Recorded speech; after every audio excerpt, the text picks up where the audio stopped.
एक दफा का जिक्र है कि एक कैंडी परी थी जिसके पास हर रंग की बेशुमार मिठाइयाँ थीं। वो नेक और अच्छे बच्चों को इनाम के तौर पर कैंडी दिया करती थी। वो निहायत मेहरबान और मोहब्बत करने वाली थी। एक दिन वो रोज नामी गांव में गई। वहाँ उसने अपने आप को एक गरीब बूढ़ी औरत के रूप में बदल लिया। वो एक दरख्त के नीचे बैठी हुई थी कि उसी वक्त छोटे टट और जीवन वहाँ से गुजरे।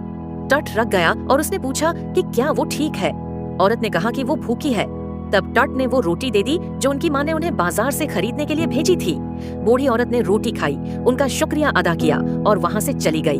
बाद में जब वो घर पहुँचे तो जीवन ने ये वाकया माँ को सुनाया। माँ ने उन्हें डांटा नहीं बल्कि कहा कि ये नेक काम है और सब ठीक है। उसने कहा, अगर हमारे पास रोटी नहीं तो हम दूध पी लेंगे। इतने में दरवाजे पर दस्तक हुई।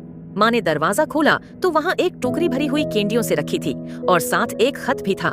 ये खत केंडी परी की तरफ से था जिसमें उसने शुक्रिया अदा किया था उनकी मदद करने पर।